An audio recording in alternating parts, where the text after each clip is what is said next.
Shalom, vous tous qui nous suivez de partout dans le monde, sur votre chaîne YouTube Fait du Réveil Heure TV.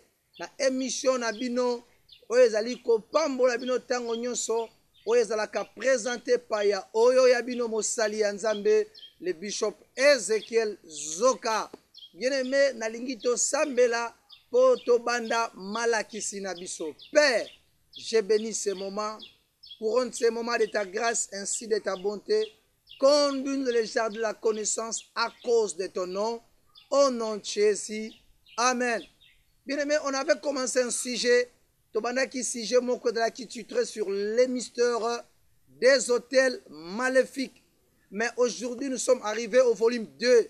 L'autre ali ko cible peut attaquer volume 2. Il y a même un message nabiso sur les hôtels maléfiques. Mais l'on a kolinga to kende susu plus loin, to avancer les susu makasi na kolobela o etali les différents hôtels maléfiques et leurs influences dans la vie des gens torokenango. Là on doit glaner, on doit toucher si plusieurs hôtels par la grâce de Dieu.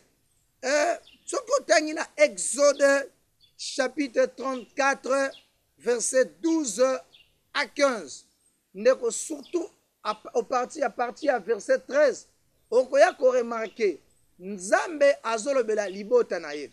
Wana Israël ebimi na Égypte, Israël ezali ko se diriger vers Canaan. Tant ba komi tout proche ya Canaan, Nzambe bandi ko pesa Israël ba instruction comment ba ko se comporter na terre promise, parce que la terre promise na mabelane il y avait aussi des peuples qui habitaient cette terre. Il y avait aussi des peuples, il y avait des Étiens, il y avait des Ammonites, il y avait plusieurs nations. Et chaque nation a une divinité et chaque divinité a un hôtel oyo bande ko offrir sacrifice. Et des familles entières, il y a des nations qui sacrifient na ba hôtel, il y a des divinités na bango. Il y a un temps où Israël a commis tout proche. Il y a Canaan, Nzambe abina Israël. Na mboka oyo bozako kota bokeba, bo se garder, bo se mettre en garde, pe bokebisa bana bino basala alliance te na ba habitants ya pays, parce que cette alliance ekozala lokola piège pona bango.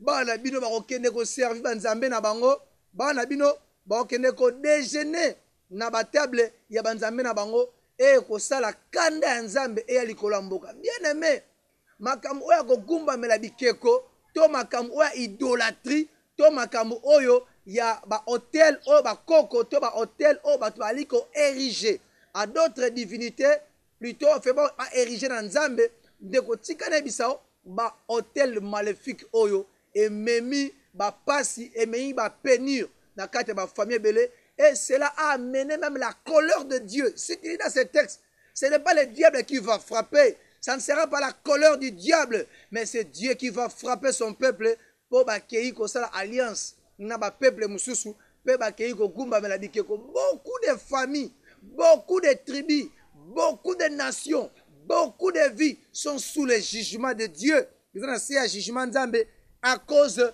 ya ba hôtel maléfique, bien-aimé. Alors bi Nzamba zo na mboka oyo bokende ko kota na mboka wana alobi au contraire. Au lieu de ba alliance na bango, Nzamba lobi bo renverser ba hôtel na bango, hôtel babi leurs hôtels. Au contraire, vous renverserez leurs hôtels. Ba version monsieur lobi, vous détruirez leurs hôtels. D'autres versions lobi beaucoup démolir ba hôtel na bango. Il est bien aimé dans ta famille, dans ton compte na contrat na yo bien aimé, il y a des hôtels qui doivent être renversés pour connaître l'épanouissement. Parce que tous ces hôtels sont des idoles qui excitent la jalousie de l'Éternel. Si tu lis dans le livre d'Ézéchiel chapitre 8, verset 1 jusqu'à 8, tu trouveras qu'il y avait une idole. Il y avait une idole moko, il y avait une idole dans le temple. Cette idole a excité colère yanzambe. Yango a déclaré, hôtel nyoso na ndako tata na yo, hôtel nyoso na famille na yo, ezali ko exciter la colère de Dieu, que cela soit bousillé, que cela soit écrasé. Que cela soit écrasé par le nom puissant de Jésus-Christ. Amen. Bien-aimé, au contraire, vous renverserez leurs hôtels. C'est qu'il y a des hôtels à renverser. Bien aimé, il y a différents hôtels que tu dois renverser pour connaître l'épanouissement réel dans votre vie. Parmi ces hôtels, il y a ce qu'on appelle l'hôtel d'illustration. Hôtel, il y a illustration. Ce qui est dans Ézéchiel chapitre 4, verset 1 à 5. Là, on nous parle sur l'hôtel d'illustration. Awa Ézéchiel, azaki na kati ya ndaku. Na kati ya ndaku na ye, Nzambe azwebisa Ézéchiel. Kamata brique, likolo na yango, koma dessine ville moko, komo nango Jérusalem. Awa Nzambe bisi Ézéchiel. Akamata likolo ya carte, akamata likolo ya brique, a dessiné carte ya ville, otoza kobenga Jérusalem. Et Nzamba bin Ézéchiel représente là en état de siège. Oh, alors il représente Jérusalem dans état de siège, dans état local à Jérusalem présent na boumbu. Alors il tangu okosala bongo, s'il assiégera au compte à Jérusalem na boumbu. Et Jérusalem ekokende ko souffrir na boumbu. Mais eloko o Ézéchiel abande kosala ngona miso batute abande kosala ngona chambre mais ba effet nango ekende ko se produit pe ko implication be effet nango ekende ki ti likolo ya ibota ya bana Nzambe. Bien aimé, par hôtel o esenge to renverser, il y a ce qu'on appelle ya ngona lobela awa hôtel d'illustration to hôtel de représentation.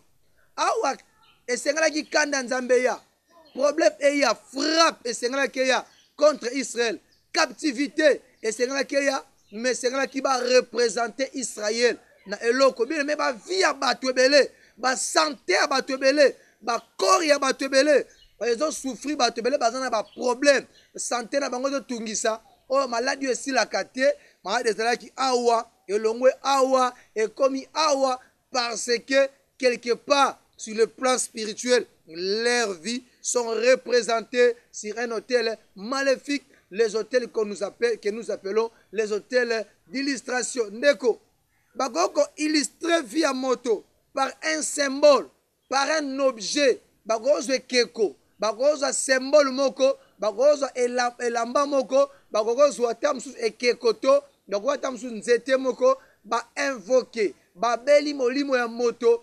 Par cette nantela eloko wana ba kotisi molimo wa moto na eloko wana e ba effet nyonso ba traitement nyonso o ba kopesa na statut wana to ba kopesa na eloko wana e kokomela automatiquement moto oyo bali ko faire subir traitement wana yango sambela elongo nanga loba eloko nyonso oyo ezali ko représenter bomoi na ngai na mokila molili pona ko faire subir nga be fait néfaste zwa moto zika. Bien aimé, tant que eloko wane koza détruite, tant que eloko wane kozala, tant que eloko wane ko demeurer, pas ko bana ko continuer muta ko kufa parce balingi baboma mutu wana bakoka matape likonga bakoka matato mutonga batubika na mutema ya mwana popi wana automatiquement mutu wana esika azali akufi. Yango nazo sambela pona yo, yango nazo déclarer pona yo, eloko nyonso oyo ezali ko représenter na réunion bondoki, eloko nyonso oyo représenter ka finance na yo na réunion bondoki, ezwa moto ezika nazo déclarer esika bakanga yo, esika ba représentaka yo, esika bazo représenter vi na yo to bien-être na yo, bakoluka yango, bakomona yango lisusu te. C'est ça l'hôtel de représentation, bien aimé. Et batu o ba souffraka na ba problème bela maladie batu oyo ba souffraka na ba ka maladie malado elongwa ki awa e ya moko motema e ko motema ya moko mutu parce que azali ko vivre ba conséquences ya ba traitement o bali ko pesa ye dans le monde des esprits. Yango na déclaré loko tout ozali ko représenter ba mona yo dans le monde des esprits et ba na ko zwa moto e bandosika au nom puissant de Jésus. C'est alors de reconnaître épanouissement réel. Deuxième hôtel, différentes sortes des hôtels. Deuxième hôtel, il y a ce qu'on appelle l'hôtel de photographie. L'hôtel de photographie, bien aimé, c'est quoi? Les sorciers, quand on soit photo à moutou, quand on soit image à moutou, memi yango quelque part, sali cérémonie à ma bé, tout autour il y a photo pour lancer mauvais sort na vie à moto. Ndeko, pas mauvais sort wana, quand ça makambo wana pour manipuler vie à moto. Quand ça pour tuer vie à moto. Quand ça pour bloquer moto. Quand ça pour rendre moto inutile. Ndeko nanga, hôtel de photographie. Ozana photo moko. Photo ana ebunga. Oye barate et kena wapi. Bien aimé, c'est fort possible. Mutu maba ko yiba photo à moto. Parce que image na yo ndeko, ezali ko représenter yo ndeko nanga. Mutu mabe a goza photo à moto. À partir de photo à mutu, bakoyi ko travailler pour lancer ba mauvais sort contre vie na yo. Ko tinaka photo mon Afrique. Bando tina photo wana. C'est de là et sika makambo e banda. C'est de là et sika ba souffrance e banda. C'est de là et sika ba passe e banda. Et tu pries, tu gênes. Mais pour mes amis, il faut que photo wana et la détruire. Il faut que moto ya nzambe ait localisé photo wana. Photo wana ezwa moto ezika ezala bousillé jusqu'à ce que ces photos sera détruites, jusqu'à ce que ces photos sera bousillées, que des choses vont commencer à changer dans votre vie. Il y a des choses, bien aimé. Il y a des photos qui doivent être détruites. Il y a des photos qui te représentent, bien aimé. Dans le monde des esprits, il y a des photos qui te représentent. Et dans la photo, pour représenter un déco. Ce qui photo wana ezikité. Ce qui va photo wana ezumoto te ndeko nanga. Eza détruite ndeko nanga video continue ko bongo ndenge ezali. Ndeko tika na yebiso o ezali solo. Tika na yebiso combat spirituel ezali réel. Eza ba fantaisie te. Makam nazo beto ba fantaisie te. Bato bele vie na bango ezala détruit à cause de photo na yeba zwa. Ils ont travaillé à partir de ces photos. Vie à mutu eza détruit. Toyebi yango kala mutu ayibi photo ya mutu akenda yango pa nganga po nganga mamutu elanganga amadi photo wana travaillé asali ba incantation à partir ba incantation via mutu ya détruit yango nazo déclarer photo na yo nyonso oyo eza na ndako ya nganga ezo représenter vi na yo ezwa moto ezika na kombo na Yesu Kristo image na yo na déclarer bakomona yango soute na ndako ya nganga nazo déclarer image na yo bakomona yango soute na ndako ya bato mabe esika batia photo na yo esika batia image na yo ezwa moto ezika et c'est là au nom de Jésus-Christ bakomona yo lisusu te jaya message à Léon Ndeko nazo déclarer belé parce que ba via bato belé eza ko se retrouver na kati ya ba gouffre nazo ko déclarer pour que la puissance de Dieu te localise pour que les choses changent réellement dans ta vie au nom puissant de Jésus-Christ. Il y a encore ce que nous appelons l'hôtel des vêtements. L'hôtel des vêtements, tout ce monde ennemi, à gogo za chaussure ya mutu. Ennemi à gogo zo eloko oyo lata, eloko za mutoki na yo. Pour na kata mutoki na yo parce que eloko nyos ezana moto longtemps, même eloko on est séparé na mutu. Ezalaka en contact même na mutu wana, ezalaka en communication na mutu même en distance. Laisse-moi vous dire. Batamolili balingaka kozwa biloko ezana ba print ya mutu. Et bakozwa yango à partir ya ba apprendre na yo ba print na yo, bakoyo kozwa ba print na yo, bakoyo ko travailler à partir ba print na yo pour na ko créer ba dommage. Komona ndeko, pourquoi koti na ndako ya lega mutu makolo? Pourquoi bazokota na ndako? Baolia ba bilamba, pourquoi ba puku bazokota na ndako? Bilamba ngo peza salité te, bilamba ngo peza na mafuta te, et mapuku bazokota na kata ndako. Bazolia kaka bilamba, pourquoi bazolia bilamba? Ndeko nanga. Baolia bilamba parce que elamba na yo eza na motoki na yo. Elamba no eza en communication na yo, elamba na yo eza en relation na yo. Et à partir elamba na yo, mutu molili à partir elamba na yo, il peut prendre tes empreintes pour na ko attaquer yo. Ndeko. Obungisa elamba mususu. Elamba no mona rango te. Eza na batu mususu laisse-moi vous dire, mususu elamba ebunga esike elamba ekenda yebaka te. Et basusu elamba bungi après un mois mouye elamba ne mona ndeko. Eloko nyonso bungisa ezala bijou, ezala elamba, ezala chaussure oyo mona te kei après simelo kwa ne mona ndeko la tango te. Et kenaki quelque part na hôtel maléfique bakena ko travailler ngo après retour nango et na mission pour na détruire vie na yo. Et la vie de plusieurs personnes ont été détruits à cause de Makambo. Yango a déclaré. Et l'on nyonso ya yo bakena yango na mokila molili.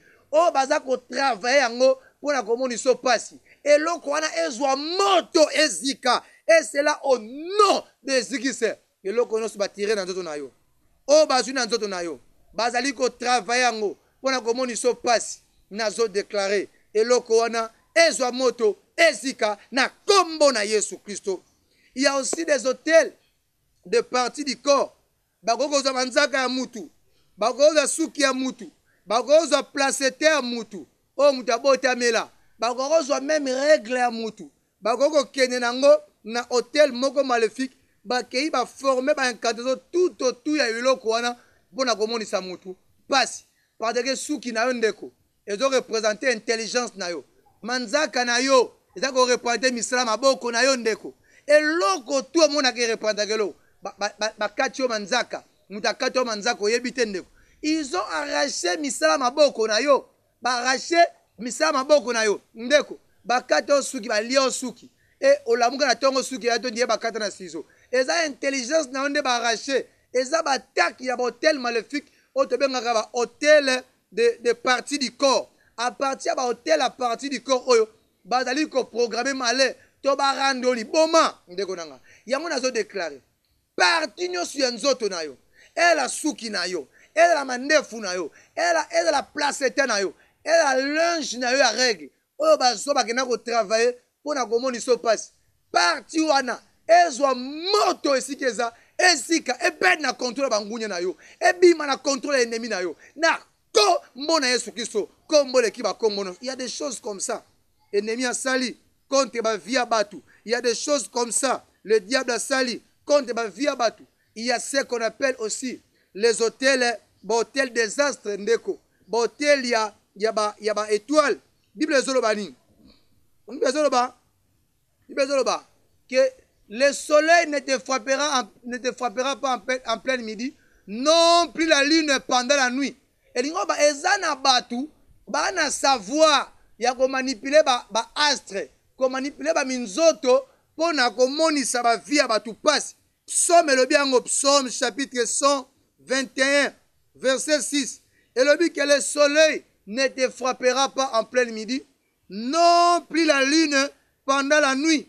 Cela veut dire qu'il y a des gens qui utilisent les astres. Et on a batu balobela kaba sanza, balobela kaba moi, quand ba via batebele. So da mutazo bano, to hôtel ngano na mona moi liboso. Ndeko, ezali hôtel des astres ou des ali formés contre yo. Ogo ki moke na étranger, ogo ki moke partout. Lokola kuna pe mo ezalaka, ba ko atteindre yo parce que ezali hôtel des astres, ezali hôtel mobimba, ou ezali formé contre Vinayo. Mais bien aimé, tu peux échapper dans cette fléau. Ogo échapper dans le fléau. Ogo longa fléau. Ogo dominer dans le fléau. J'ai frôlé sur ces hôtels. J'ai parlé sur ces hôtels. Mais ogo vaincre. Ogo longa hôtel. Ce qui seulement ogo yamba Yesu. Pas de que mon hôtel oyo ça ana mabele. Mais celui qui est né de Dieu vient ezali caché na Yesu na nzambe na bisika bileki nyonso. Ce qui lelo ogo traiter problème hôtel oyo. Procédure à liboso. Ezobenga Yesu na omona yo akota azala mokonzi pe mobikisi yabo moina yo. Si encore na vino yamba Yesu te, tu peux l'appeler comme ça na kolanda nga lo sambo oyo na koloba Yesu Kristo na bengyo na bo moina ngai kota na bo moina ngai zala mokonzi pe mobikisi yabo moina ngai. Merci pour na benga yimo na nzambe. Amen. Aujourd'hui tu es devenu enfant de Dieu. Maintenant, venez de placer Katna Yesu. C'est-à-dire, Nabisika Bilekinyos. Ce qui se passe, il y a un hôtel, on a assez. Et ça m'a mabélé. Et qu'on a soutenu au conduit qu'on a ôté. Mais ton devoir est de s'engager, d'abattre tous ces hôtels. Que mon Dieu vous bénisse. C'était votre humble serviteur, le bishop Ezekiel Zoka, dans votre émission, l'heure de la libération par le feu, sur votre chaîne YouTube, Feu du réveil. RTV, ce qui est ma mission, tu veux entrer en contact avec nous, tu peux nous contacter au plus 243 89 64 65 819. Je répète pour une bonne audition. plus 243 89 64 65 819. Que mon Dieu vous bénisse. On se verra tout prochainement. Bye.